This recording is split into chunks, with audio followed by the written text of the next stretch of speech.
Samantala, itutuloy ang modernisasyon ng EDSA Busway para sa pagpapabuti ng serbisyo nito kasunod ng record-breaking na ridership o pagtaas ng bilang ng mga sumasakay sa EDSA na umabot sa 66 na milyong mananakay noong 2025.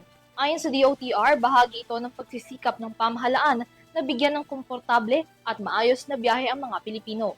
Nagbabalik si Catherine Landicho para sa balita. Naitala ang mataas sa bilang ng sakay sa taong 2025 dahil sa mas maayos at maaasahang biyahe sa kahabaan ng EDSA. Iniutos si Pangulong Ferdinand Bongbong Marcos Jr. sa Department of Transportation o DOTR na ipagpatuloy ang mga pagpapabuti sa EDSA Busway Corridor upang masiguro ang mas ligtas, accessible at maginhawang karanasan sa paglalakbay ng mga commuter.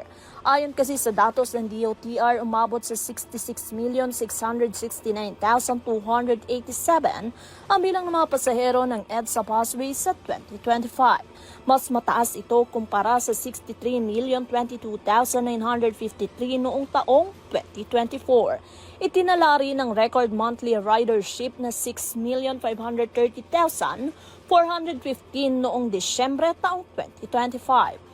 Habang ang pinakamataas sa bilang naman ng sakay sa isang araw ay umabot sa 321,186 na naitala noong Abril taong 2025.